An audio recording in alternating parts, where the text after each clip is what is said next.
Hello, I'm Nobby. Welcome to my workshop. In a recent video I made for YouTube, I mentioned that I was using one of the diamond cutting tools that I've made myself, and through the comments somebody asked for more details on it, so I thought I'd make this little video just to show the tool to you and give you sort of a brief explanation of it and why I made it. So bear with me just a moment and I'll bring the camera in a bit closer.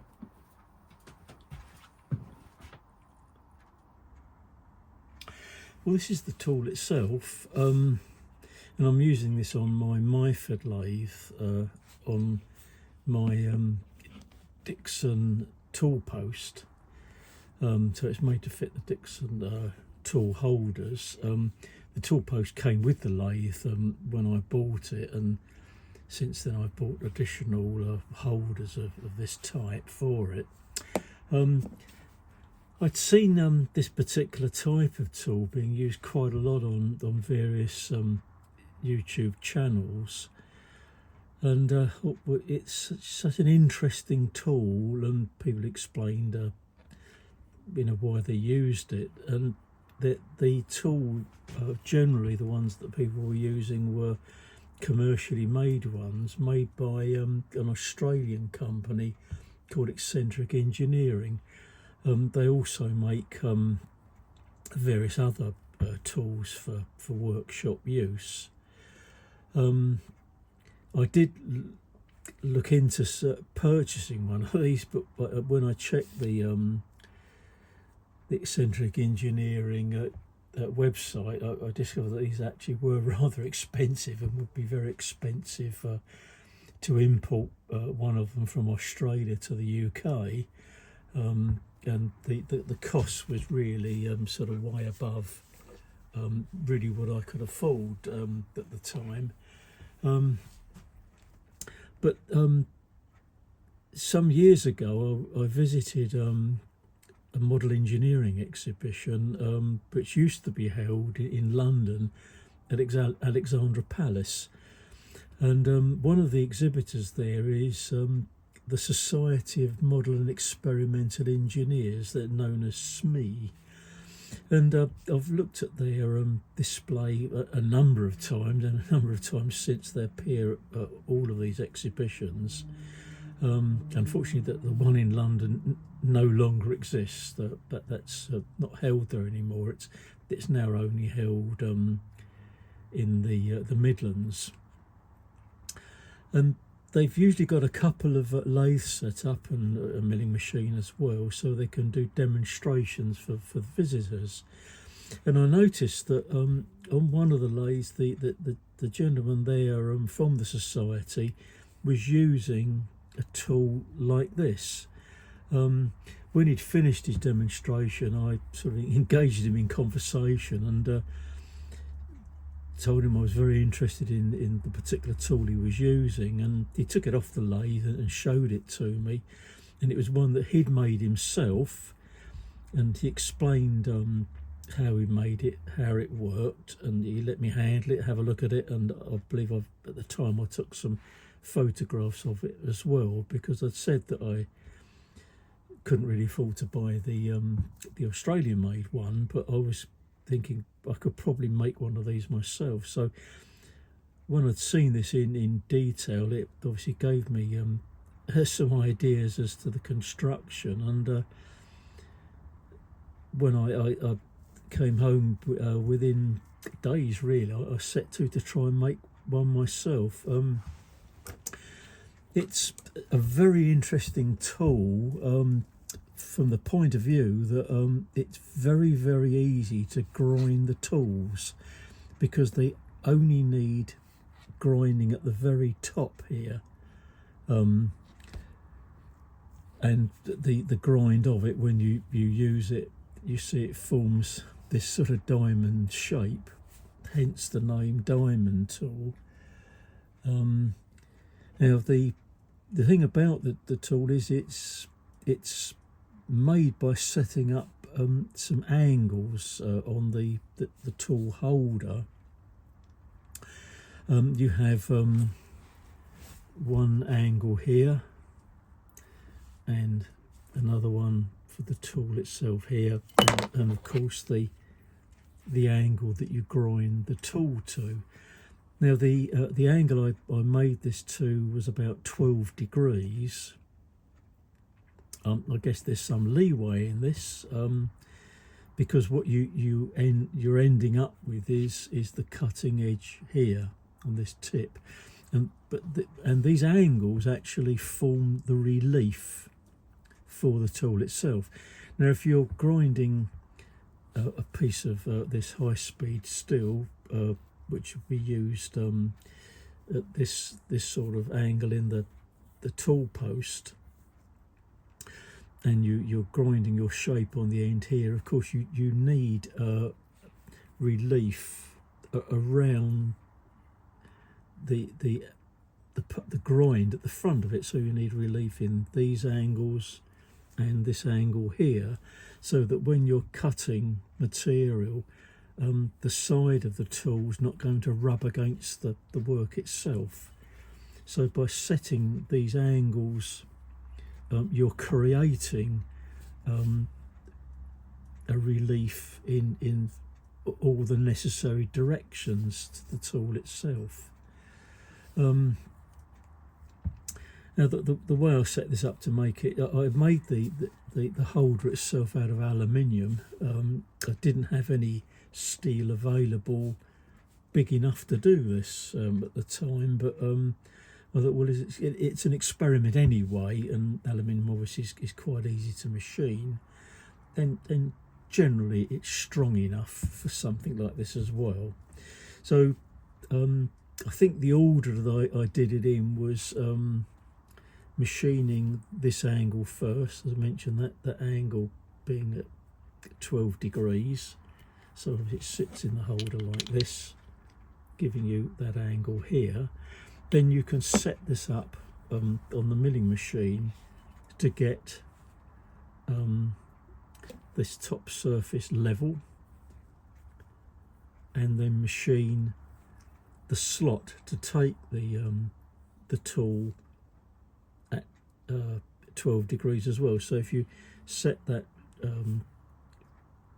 level and then angle this at 12 degrees, you can then easily machine across here for the tool.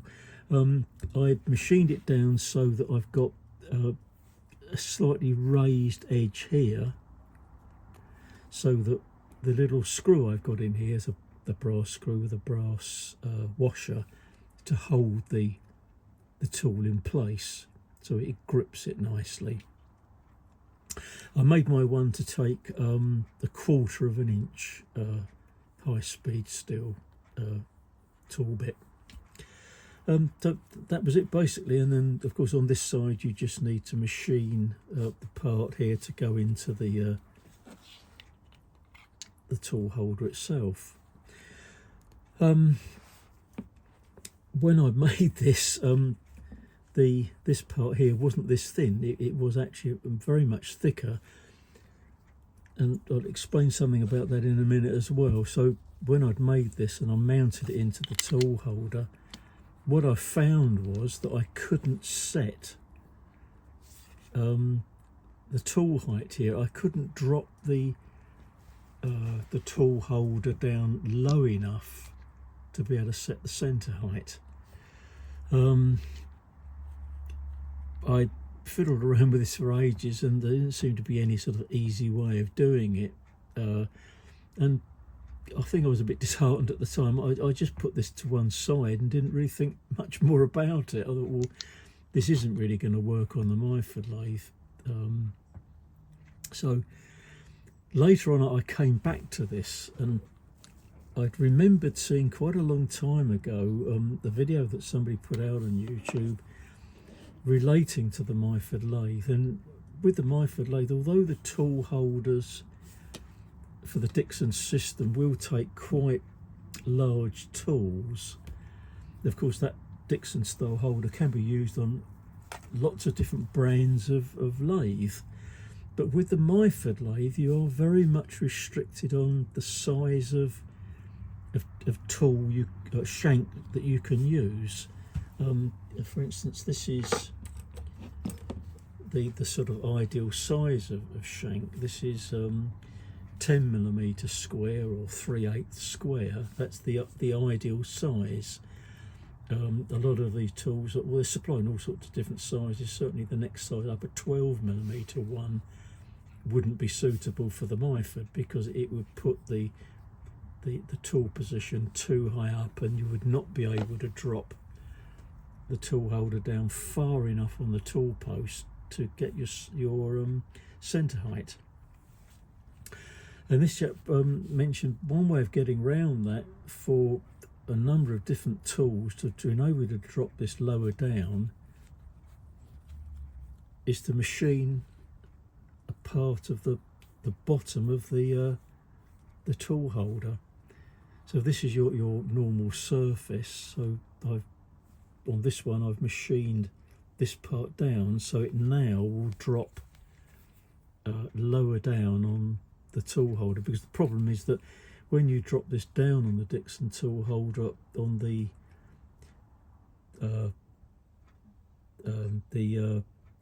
top slide of the lathe, this part sort of hits the bottom part of that and stops that downward movement. So that actually cured the problem.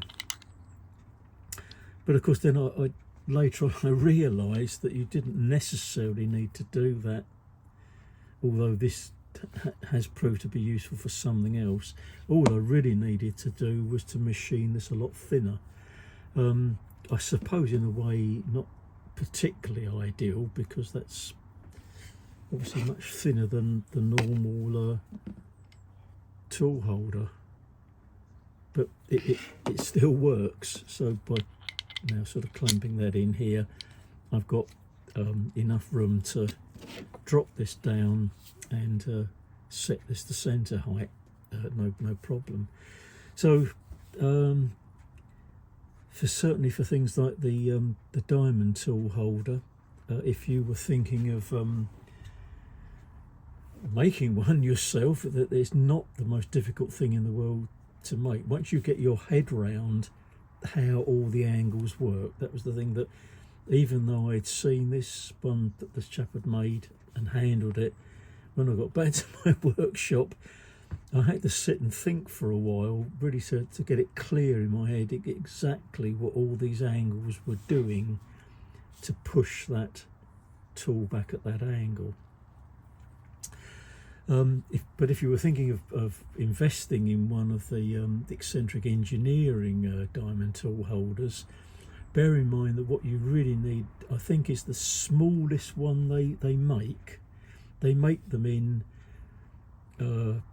various, if you like, shank sizes, going up to sort of really big diameter ones for very big lathes. But even though the Myford lathe isn't the smallest lathe around, it's small compared to a lot of others, and ideally I think you probably would need the smallest one they make, which I think is an 11mm holder.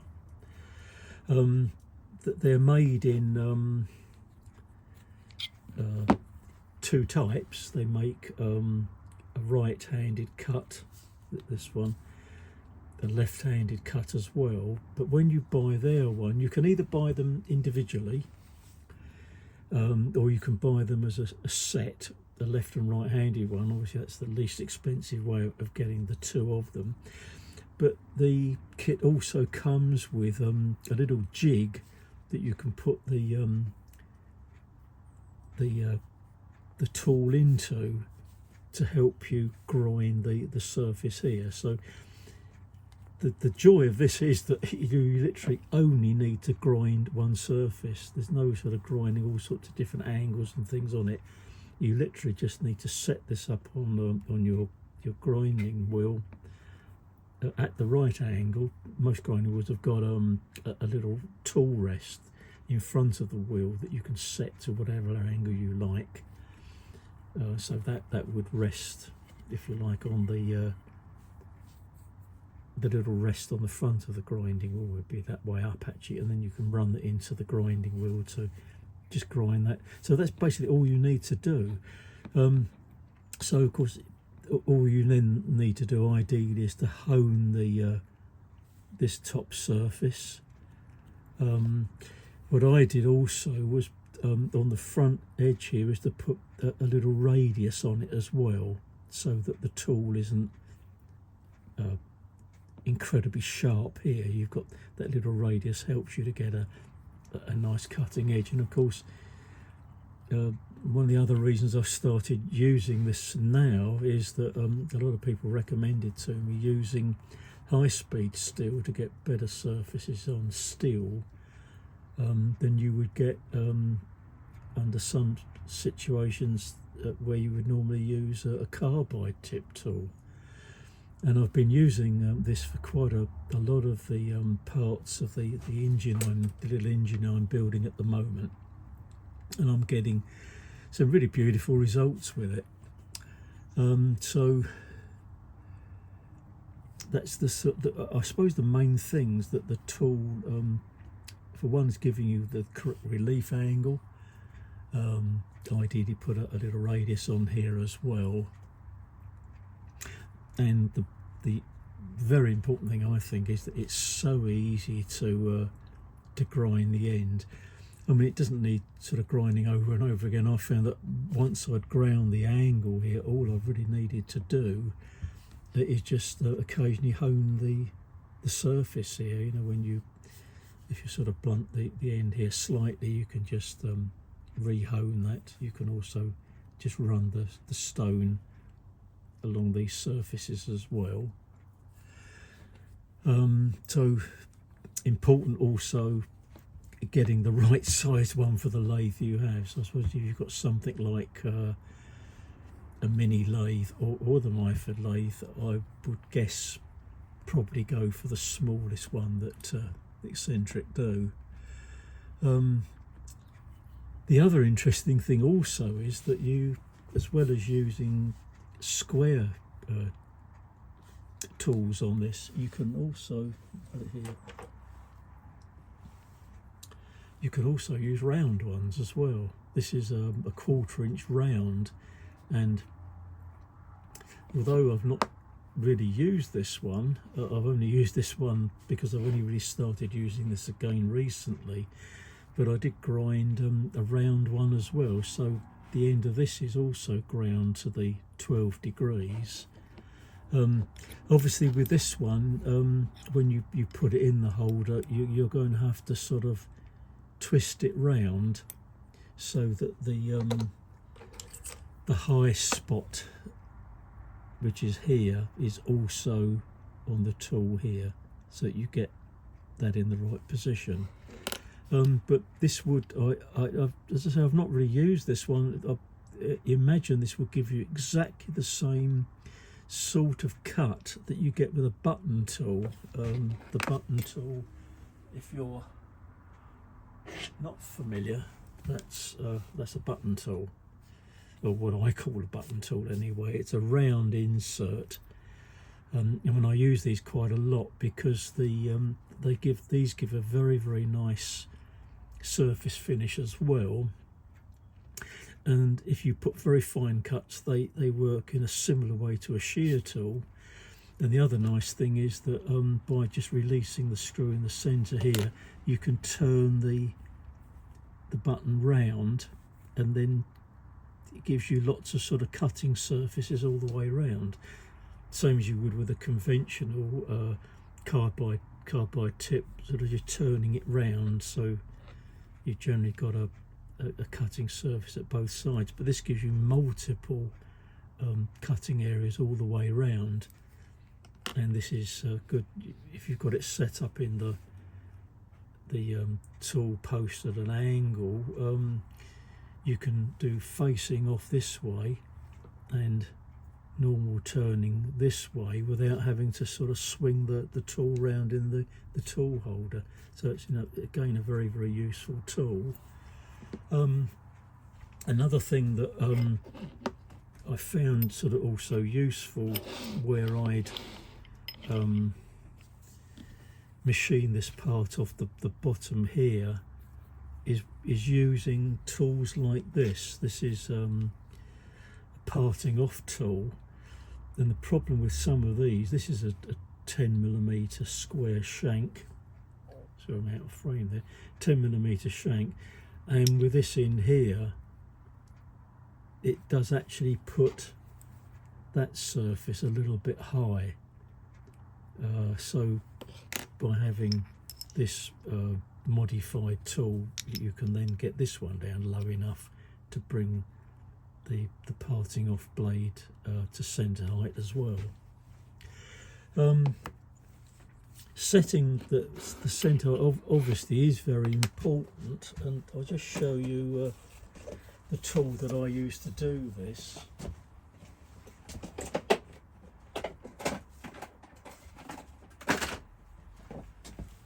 I'm just going to move the camera back a bit so you can actually see this thing.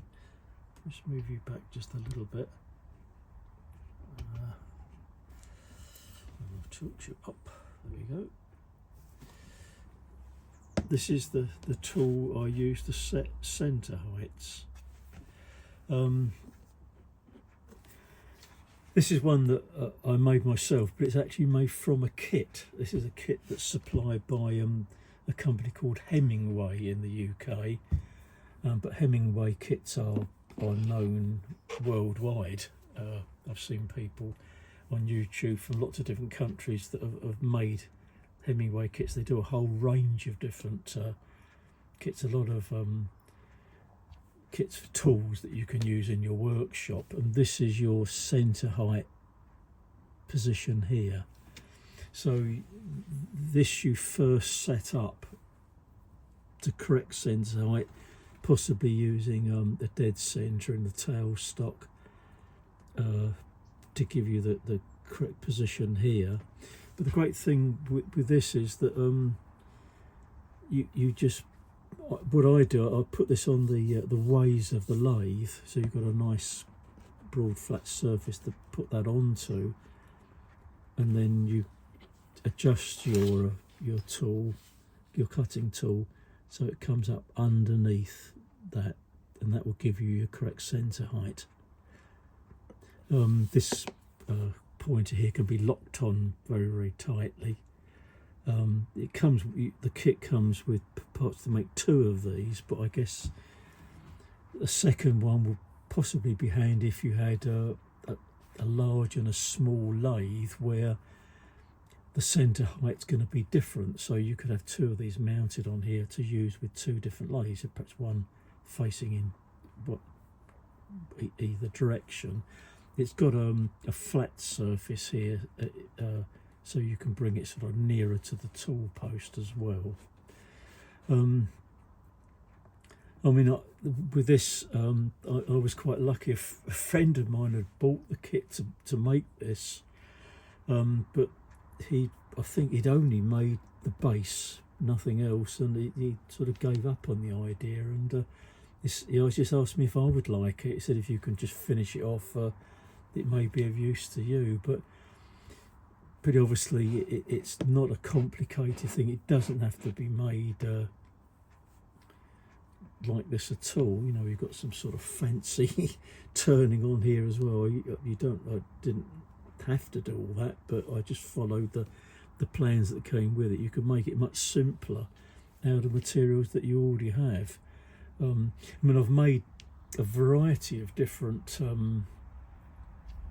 centre height tools before. One that I made, which I've actually shown before, is this one. With this one, this part is mounted in the lathe chuck that fits on here, so that can be pivoted, and you've got a little spirit level on here. So with this one, you set this up initially. It's got to be set up at perfect centre height to start with, like you would with this one, and then you slacken this little screw off, and you whoops, you adjust the spirit level part until that's perfectly level, and then all you need to do is bring the tool up under here. Still in frame. Then raise that up and down until you've got the bubble of the spirit level in the centre. It works perfectly fine, but to be honest, I found this rather fiddly to use, and also a bit annoying if you're using lots of different tools that you want to check where you've already got something mounted in the lathe chuck, and you couldn't really do that other than disturb the part you're working on. So I've got this, it's in the box that I keep this in, but I made this really as an interesting project because I'd made a similar tool to this many years ago, even simpler than this, which I did use very early on, but as I say, I find that a bit fiddly to use, so now I just use this one all the time, and I keep it very sort of close to the lathe so that it's always at hand. And I periodically check all of the tools to make sure that everyone is at centre height, and obviously periodically check this as well to make sure that nothing's been disturbed, although this is very positively locked on here, so in theory that adjustment here shouldn't change to give you your centre height. So there we are. I've covered a bit more than just talking about the tool itself. If you look on YouTube, there's quite a few videos with people explaining using the eccentric engineering version of it. Then there's also at least one or two videos of people that have made their own. So quite interesting. So just if you want to make one of these, just once you've worked out exactly what the angles are and exactly what the angles mean, it's not a difficult one to make. An interesting project as well. I was going to make a version of this out of steel at some point, although I've never really got round to doing that. May possibly do that as a project sometime in the future. If you're using the round tool, which I really haven't at the moment, you would obviously need a larger washer or a plate under here to hold that in, because that one obviously just grips this nice flat surface here, but with the round surface you've got to be clamping onto the high point of the round bar, the round tool itself. So there we are. I hope that answers a few questions on that. I hope you sort of found that interesting. There's a lot of people on various YouTube channels that I've noticed use these all the time. So I think that's probably something I'll probably start using a lot more than I do at the moment, because as I say, I'm getting some very nice finishes on some of the parts I'm making. It's also described as another name as diamond tool holder. It's a tangential holder. I think that describes the sort of the tangent angles that this is set up to as well. So do a bit of research on it. It's as I say, it's an interesting project, and it's so nice to use in the workshop tools that you've made yourself as well. That's to me is a great joy to be able to do that. So there we are. So not very much more I can say about this really. So perhaps give it a try. Anyway, thanks for joining me in the workshop today, and thanks for all the nice comments that I'm being sent about the various things I'm doing, and thanks also to all the subscribers. If you've not subscribed to the channel so far, well, please do. So it's bye from me, and I'll see you very soon with another video.